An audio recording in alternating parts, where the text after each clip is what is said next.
Então, esse tema aí que eu andei pensando em cima dele, né? O que a teosofia pode fazer por nós, ou o que a teosofia pode fazer por você, no que ela pode nos ajudar, né? E algumas consequências o título, aí, o tema, né?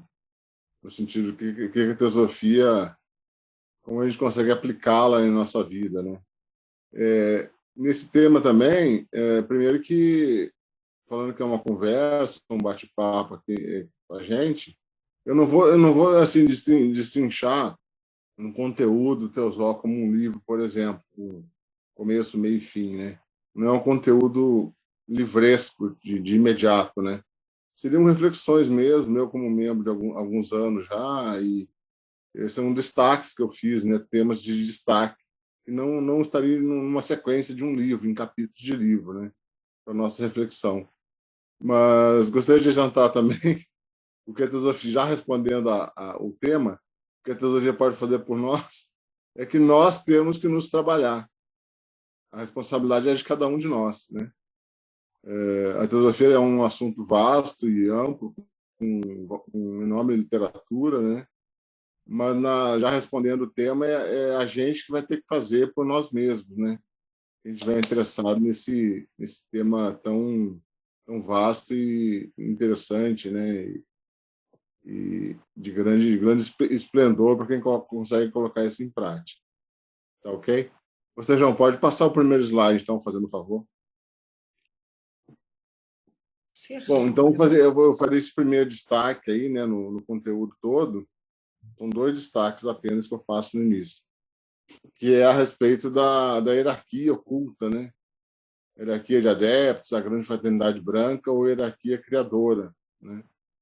A gente entender que tipo de relação que eu estou tendo, né, através dos estudos teosóficos, com essa hierarquia. Como que eu lido, assim, como que eu trato esse assunto da existência de uma hierarquia oculta de adeptos no meu dia a dia, né? Como que eu trago isso no meu dia a dia? Posso ler um livro, ler o outro, vou dando uma olhada, mas será que eu estou trazendo isso para o meu dia a dia? A compreensão disso, né? Como que a minha mente está entendendo isso e como que eu posso entender, eu posso achar que isso tem uma prática diária, né? Tem um comentário que algumas pessoas costumam fazer: como seria a minha vida se tivesse um mestre ao meu lado no dia a dia, né? Que tipo de atitudes que eu teria se eu soubesse que tem um mestre de olho em mim, né? Olhando o que eu estou fazendo no dia a dia. Então, essa hierarquia oculta, ela se ocupa da construção do universo, em guiar seus irmãos menores no sendero da evolução e em dirigir o desenvolvimento das forças espirituais no universo material. Se a gente está buscando conhecimento teosófico, é de grande importância, tanto é que eu fiz o primeiro destaque, que eu entenda como essa hierarquia funciona e o conteúdo teosófico vai me ajudar nessa empreitada e até como me aproximar dessa hierarquia, né? Tá ok? Pode passar o segundo slide, Sérgio. Então, o outro destaque que eu faço é essa compreensão do que são esses 7 planos da natureza, que o conteúdo teosófico nos apresenta, né? E também os 7 corpos do homem, né? Como que eu entendo esses 7 corpos em mim e você em você, e que atitude que eu vou ter amanhã de manhã, no dia a dia, né? Na semana seguinte, né? No cotidiano, que atitude que eu vou ter de compreensão sobre esses 7 corpos que habitam em mim, conforme o conteúdo nos apresenta, né? Se eu vivo num planeta físico, o planeta Terra é um planeta físico, eu habito com um corpo físico, né? Só que existe aí, além do corpo físico no homem, o corpo astral e o mental inferior. São considerados, conforme esse diagrama aí, esse triângulo abaixo dessa linha maior, os 3 corpos mais conhecidos. Conhecidos, assim, é o que a gente se utiliza deles para o nosso dia a dia, para o nosso trabalho, para os nossos desafios cotidianos, para lidar com emoções, relações familiares, todas as relações que nós fazemos no dia a dia, a gente está mais acostumado a lidar com esses três corpos inferiores, abaixo dessa linha maior, né? Conhecimento do corpo físico, do astral e de um mental inferior. Mental inferior não no sentido de menos importância, mas no sentido de que é utilizado a mente para as coisas cotidianas, para o trabalho, para executar uma tarefa, né? O que a gente está corriqueiramente habituado já. Ao passo que acima dessa linha maior, no triângulo superior, seriam os corpos sutis, né? O mental superior, o búdico, o átmico, né? Seria o divino ainda, mas não está representado aqui. Mas se considerar esses três, o mental superior, que é o corpo que faz as correlações, né? Correlaciona fatos de uma maneira mais ampla, mais abrangente. Ele não apenas fala que isso aqui é uma caneta, mas ele vai tentar explicar por que alguém fez uma caneta, né? Por exemplo, qual a utilidade dela. Ele vai ampliar a mente uma correlação maior através do mental superior. O búdico seria o corpo da intuição, né? Que ele, de um modo geral, nas pessoas ele é pouco desenvolvido, mas a gente conseguiria desenvolver essa intuição ou o corpo búdico, né? E o átmico como o verdadeiro espírito do homem, né? São esses três corpos que podem ser desenvolvidos, e principalmente o primeiro passo seria esse mental superior, correlacionar fatos de um assunto, né? O destaque dessa foto ao lado, esse rapaz postado na parede ou no muro, é que eu quis trazer que essa linha maior que divide os dois triângulos, ela pode ser considerada uma barreira, né? Já que divide os corpos inferiores, os três inferiores, com os corpos superiores ou sutis, né? Então, talvez a maioria da humanidade ela vive com consciência desses três corpos inferiores, não que seja totalizada a consciência, mas de uma maneira mais simples, o nosso trabalho no dia a dia, cotidiano, está ligado aos três corpos inferiores de um modo geral e para a maioria da população mundial. Então, eu colocaria esse muro, essa parede que o rapaz está debruçado, né? E num aspecto até assim de cabeça baixa ou pensativo, né? Ou um certo drama, é que esse muro poderia ser colocado em cima dessa linha que divide os dois triângulos, com uma dificuldade que todo mundo vai ter para acessar esses corpos mais sutis, como se fosse uma barreira mesmo, que dará trabalho de acessar esses corpos, os corpos sutis ou superiores, né? A representação desse muro ou parede seria por esse aspecto, né? Algum comentário até aqui ou deixa para o final, Senhor? Você decide, você decide. Mas se alguém quiser fazer um comentário. Se alguém tiver alguma, né, assim, tiver alguma coisa muito importante queira falar, pede a parte, né? Ou então fica melhor para o final, então. Melhor ficar para o final. Tá ok. Então, esse slide, a questão principal dele é pegar essa muralha, essa barreira, e colocar em cima dessa linha aí, que talvez aí que ela esteja, né? Às vezes o conteúdo teosófico ele não é tão simples, tão fácil de acesso, né? E você transpor essa barreira dará trabalho, sim. Você mudar a si mesmo, né? Entender como que a sua mente funciona, os conteúdos, aplicar isso na vida diária de uma maneira diferente, né? Uma coisa é eu levantar de manhã e ir para o meu trabalho ou né, me relacionar com os familiares. A outra coisa é eu ir para o trabalho ou me relacionar com os familiares embasado em conteúdos teosóficos que a gente está buscando, né? Dá uma diferença de você... É uma postura nova fazer isso, né? Com conteúdo teosófico eu vou para o dia a dia, né? A ideia seria essa. Sejão, pode passar para o próximo slide, por gentileza. Essa parte aqui, que eu digo, começando pelo corpo físico, está num livro introdutório, que é o Manual Básico de Teosofia, do nosso irmão Antônio Geraldo Buch, lá de Piracicaba. Lá ele relata, eu coloquei aqui só o corpo físico, mas lá tem a parte que fala do corpo astral ou emocional, e também os outros corpos, corpo mental concreto, corpo mental abstrato, até o búdico, lá relata que cuidados que a gente deveria ter para se programar para essa expansão de consciência, né? Então, aí eu coloquei isso aqui, vocês podem consultar lá depois o manual básico de teosofia, que vai estar os detalhes lá maiores, né? Então, eu destaquei só o corpo físico para ver se a gente está cumprindo isso aqui mesmo, para começo de conversa, né? Como se fosse o primeiro degrau, né? É manter a saúde aí, saúde com exames check-ups médicos, né? Talvez atividade física para ajudar na saúde, né? A higiene pessoal, é o próprio banho mesmo, manter esse corpo limpo, né? O banho pela manhã, né? Vindo da noite astral aí, do sono, e ter esse banho pela manhã que vai dar já um vigor, né? Uma limpeza desse corpo físico.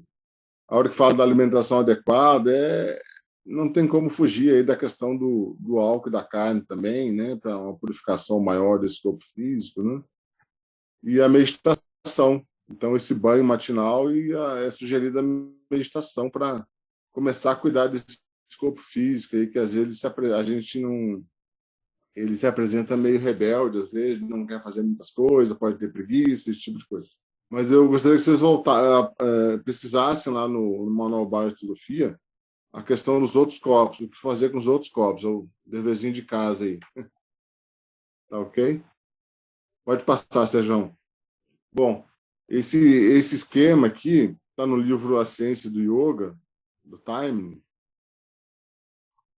e ele fala ali o pensamento comum, né? O pensamento comum, ele vai pulando de um pensamento para o outro. A gente tem uma infinidade de pensamentos no dia a dia, né? De um pensamento que a letra A pula para o B, que é outro pensamento, para o C, D, E, F, G, vai o alfabeto inteiro. A gente tem uma mente que é tagarela, né? Ela tem pouca concentração de um modo geral. Uma ou outra pessoa consegue uma concentração maior, focar naquele objeto de pesquisa ali, de entender, e sem julgamento, né? É difícil fazer isso, focar num objeto para observação e sem julgar. É complexo fazer isso, não é um exercício preparar para fazer isso. Até é comum a gente olhar para uma pessoa e falar que ela fez isso, fez aquilo, e julgar com julgamento em cima disso, né?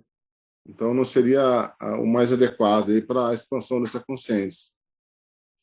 Então, esse esquema relata que o ar, né, a letra A, é o objeto escolhido para o Samyama, né? Para essa disciplina, esse domínio, essa sujeição de observação, né? Depois já pula para o B, C, D, vai pulando, né?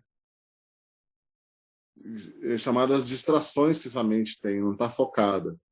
Então, o conteúdo da mente em intervalos regulares de movimentos sucessivos nas 3 fases, Dharana, Dhyana e Samadhi.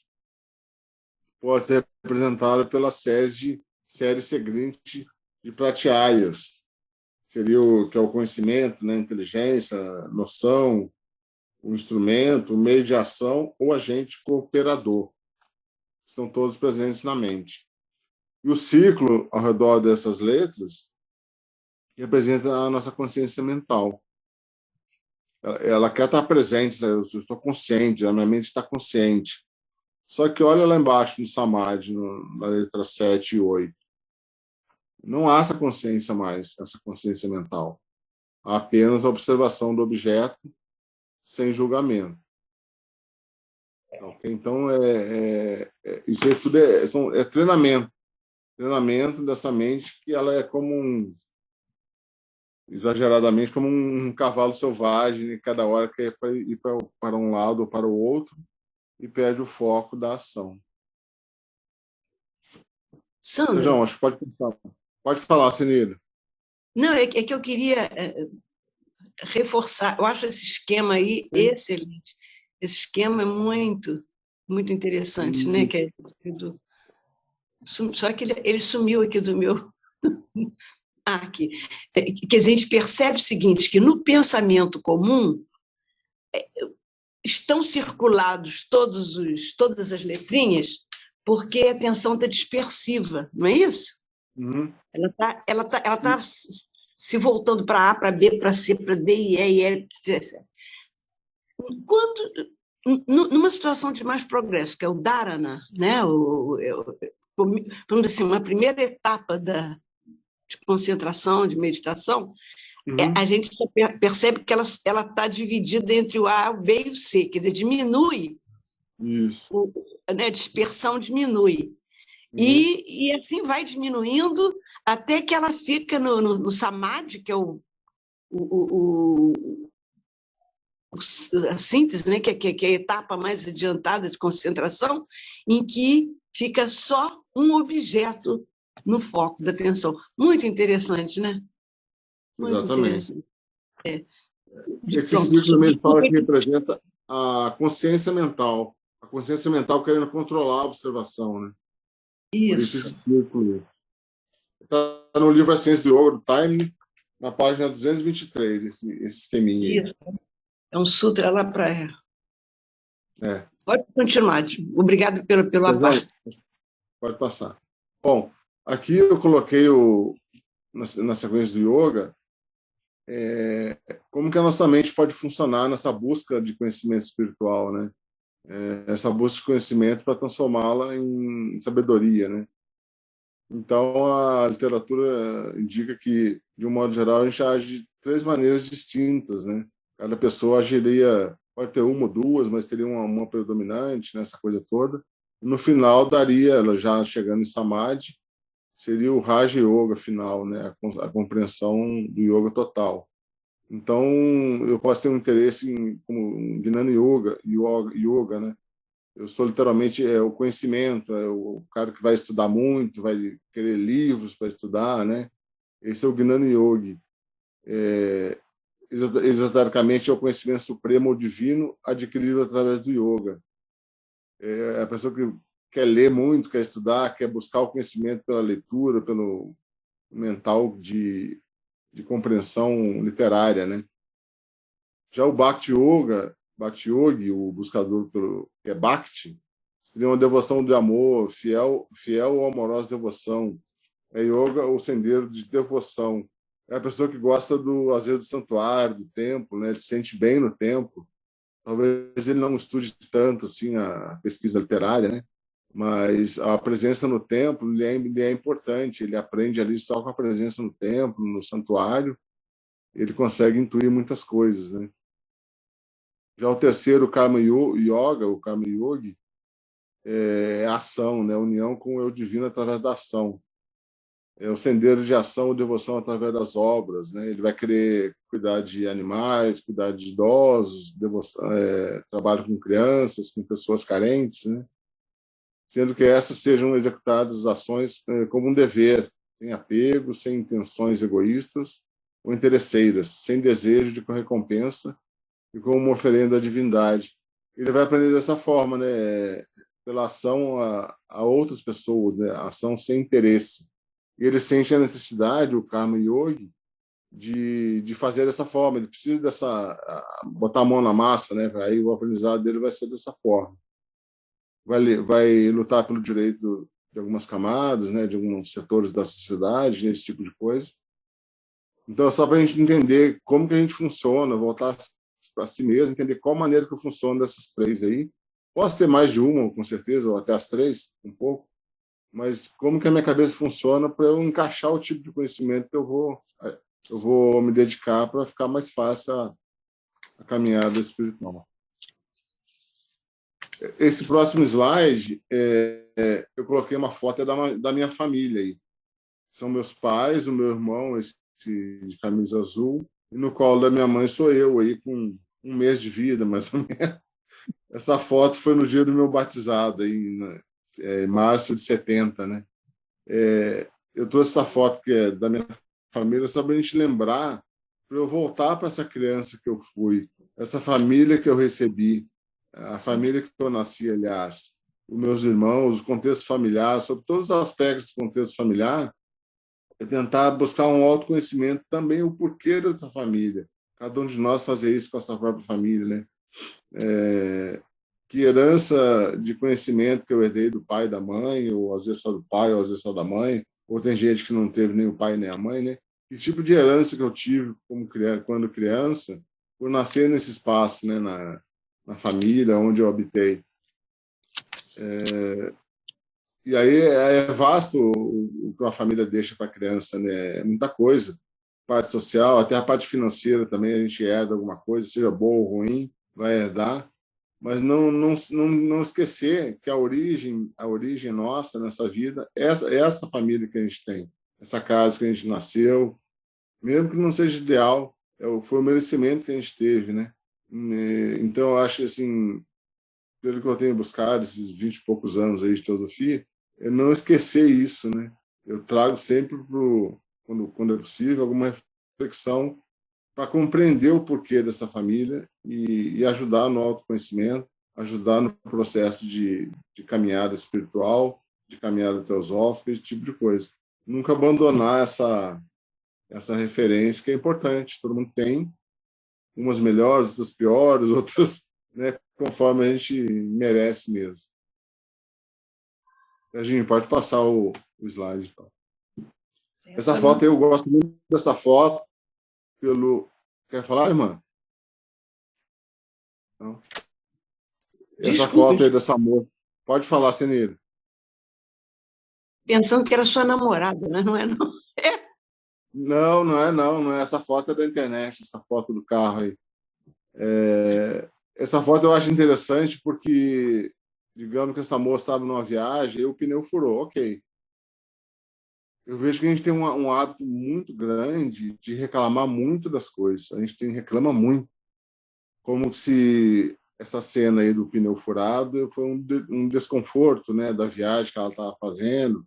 E parece que é numa estrada aí, né, uma área rural de estrada, né? E talvez ela tinha algum compromisso, né? Deveria ter algum compromisso para chegar a algum local.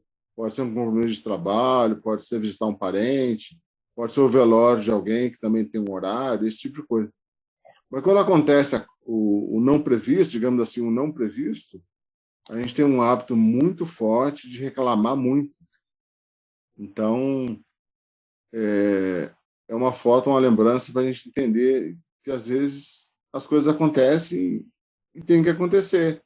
Não adianta eu ficar choramingando porque não deu certo, não cheguei no horário, uma infinidade de coisas que a gente não quer perder o conforto, às vezes, né? A gente não quer perder nada que seja desconfortável, nos é amigável, né? Esse tipo de coisa. E eu não imagino uma aproximação dos grandes seres confortável. Peço até que os irmãos comentem aí, ou no final da apresentação, para mim não existe a aproximação dos grandes seres que seja confortável. E se a gente vai ficar na reclamação de pequenas coisas que aconteceu, virei o copo de café, molhou a mesa, que horror, o sapato estragou, né, esse tipo de coisa. Pequenas coisas que a gente vai ficar reclamando, talvez não atrapalhe um pouco, né, de entender que é desconfortável mesmo, a vida é desconfortável. Né? E ainda mais hoje em dia com tecnologia, tudo é criado para vender conforto para a gente gosta de comprar conforto, né? Esse tipo de coisa. A moça não chegou no compromisso aí da foto, mas e se ela tivesse tido um acidente lá na frente, alguma coisa assim, também acontece. Às vezes acontece da pessoa perder o avião cai, esse tipo de coisa, a gente já ouve relatos aí, né? Pode passar o slide, Sérgio. Não, obrigado. Estão vendo que é um convite para você mesmo entender o que a teosofia pode fazer por você, né?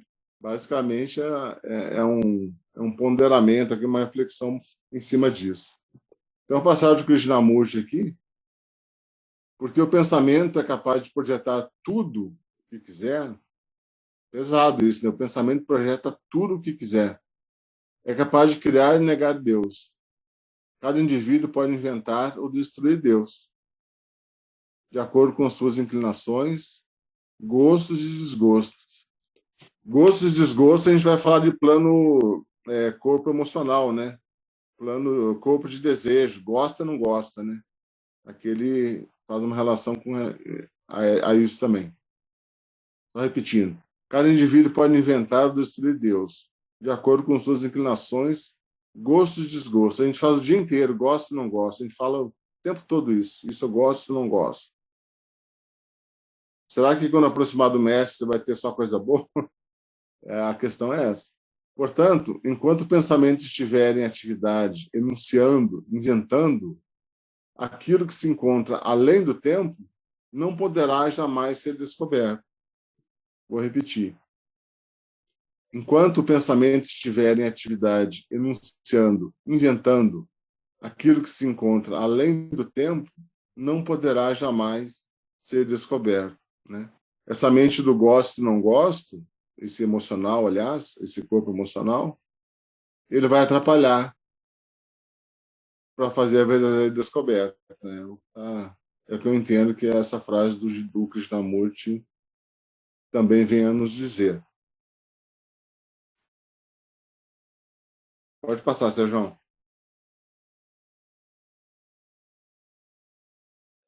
Aí mais uma perguntinha. Estou conseguindo entender o que esses senhores vieram nos dizer? Estou conseguindo entender verdadeiramente o que esses senhores vieram nos dizer? Ou estou dando uma olhada só e deixando a parte mais difícil para depois, né? Estou conseguindo aproximar-me deles? Qual que é o processo que eu vou ter que fazer desse que eu queira para me aproximar deles, né? Pode passar, Serginho.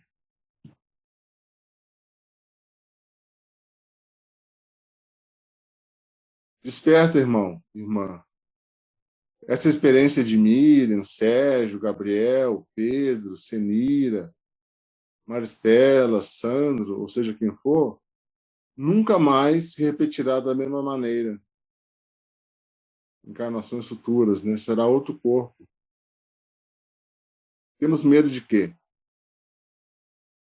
Medo de quê para não encarar essa oportunidade, né?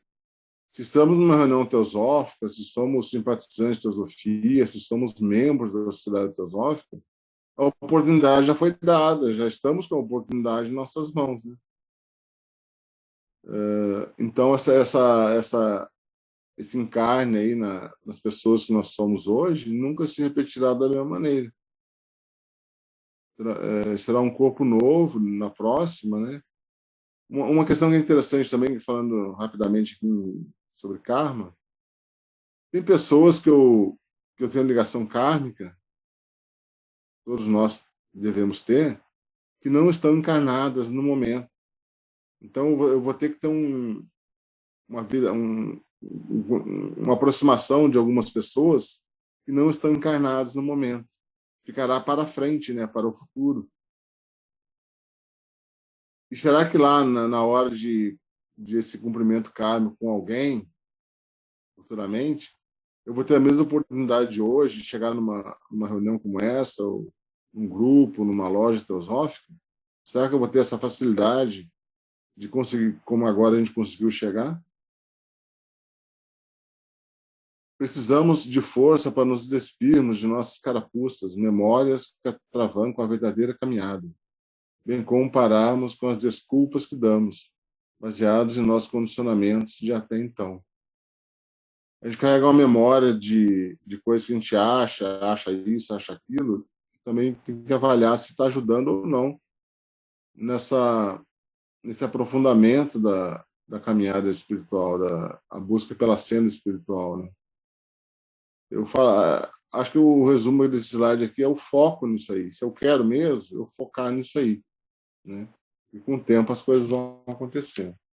Pode passar, Sérgio.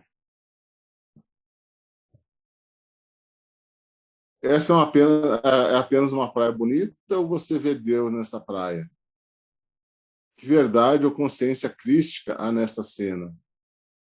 Dá para sair da escassez e vir para a abundância, para a coragem, para a verdade? Talvez o que eu quis colocar nesse slide é que não é só olhar que é uma praia bonita, a água é clara, o local é bonito, né, é agradável. Sempre tem mais o que ver do que isso. Sempre terá mais, na medida que essa mente vai para uma consciência dos corpos superiores, de uma mente abstrata, de um corpo búdico e de um corpo realmente espiritual em Atma. Então, sempre haverá o que buscar na compreensão de uma cena dessa ou de uma cena qualquer. Pode passar, Sérgio. Você já está entendendo que há uma vida a ser vivida que vai muito além de ganhar dinheiro, aposentar-se e talvez deixar alguma herança para os filhos. isso é comumente aceito na sociedade, né? Mas nós estamos querendo falar que é algo além disso. E que este processo faz parte de um plano divino e que está em consonância com a sua verdadeira natureza, né? E se algo a mais do cotidiano, do mundano, e a gente está falando que existe um algo a mais, ele faz parte da nossa natureza também. Nós só temos ainda dificuldade em acessá-lo em alto grau. Ainda temos essa confusão aí de não conseguirmos acessar esses corpos superiores ou até o conhecimento, esse conhecimento que transformado em sabedoria, nos é ainda de pouco calibre, né? Ainda temos dificuldade de chegar nisso aí. Sabes do que tu és feito? Essa verdadeira natureza com letra maiúscula, né? Algo que está além do cotidiano, algo que está além do compreendido, do facilmente compreendido, né? É dito também que a gente em religiões, quem tem a sua religião, essa ou aquela, tanto faz, a pessoa tem conhecimento a mistérios menores. Os mistérios maiores, que são naturais a gente também, eles são falados só o mestre fala no nosso ouvido, né? Só na presença do mestre a gente tem a chance de conhecer mistérios maiores. Então é isso. Era só as reflexões que eu estava colocando para vocês. Obrigado a todos, gratidão. Namastê.